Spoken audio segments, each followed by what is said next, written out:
වෙසක් පුන් පොහෝ දිනයේ කුසිනාරාවේ උපවර්තන ශාල වනෝද්‍යානයේ යමකසාල රුක්ෂ අතරේ පිරිනිවන් යහනේ සැතපුණු අපේ බුදුරජාණන් වහන්සේ අවසාන බුදු වදන විදිහට දේශනා කළේ හන්දදානි භික්කවේ ආමන්තයාමි වූ පින්වත් මහණෙනි මා මේ ඔබව අමතන අවසාන අවස්ථාවයි.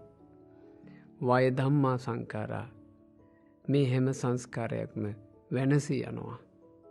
අප්‍රමාදේන සම්පාදේත ඒ නිසා අප්‍රමාදී වෙන්න. ඒ තමයි බුදුරජාණන් වහන්සේගේ අවසාන අවවාදය.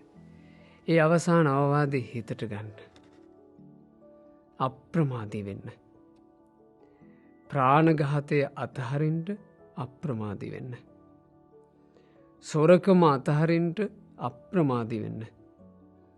වැරදි කාම සේවනය අත්හරින්ට අප්‍රමාදී වෙන්න.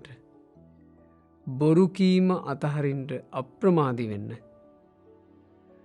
මද්ද්‍රව්‍ය මත්වතුර භාවිතය අතහරින්ට අප්‍රමාදී වෙන්න. සිල්වත් වෙන්න අප්‍රමාදී වෙන්න.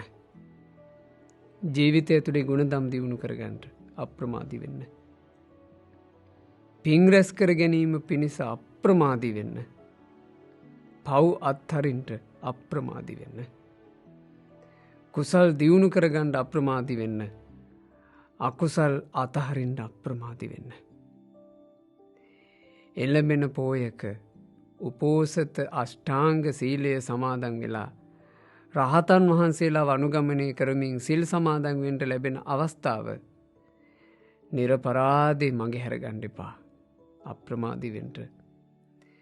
මාසෙකට එක වතාවක්වත් උපෝසත අෂ්ටාංග සීලය සමාදන්ව රකින උතුම් සිල්වත් බවක් ඔබ ඇති කරගන්නට. වෙසක් පෝයක් ගානේ එළඹි ඒ හැම වෙසක් පෝයක් අතීතයට ගියා. අපේ බුදුරජාණන් වහන්සේ අවසාන අවවාදය කරලා වර්ෂ 2569කුත් ඉක්ම ගිහිල්ලා. මේ එළඹෙන්නේ එච්චර කාලයකට පසුව එළඹෙන වෙසක් පෝයක්. මේ වෙසක් පෝයෙත් බුදුරජාණන් වහන්සේගේ අවසාන අවවාදය ගැන අපේ හිත්වල හැඟීමක් නැත්තම් ඒක අපට අභාග්‍යයක්. ඒ නිසා අප්‍රමාදී වෙන්න. මේ මාගේ ශාස්තෘන් වහන්සේගේ අන්තිම අවවාදය නේද අප්‍රමාදේන සම්පාදේත අප්‍රමාදී වෙන්න කියලා වදාළේ මගේ බුදුරජාණන් වහන්සේ නේද කියලා සිහි කර කර අප්‍රමාදී වෙන්න. සීලවන්ත ගුණවන්ත පින්වන්ත ජීවිතයක් උපදව ගන්නට අප්‍රමාදී වෙන්න. ධර්මයේ හැසිරෙන්න අප්‍රමාදී වෙන්න.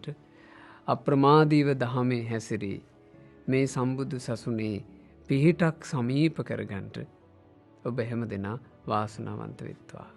තෙරුවන් සරණයි. නමෝ බුද්ධාය.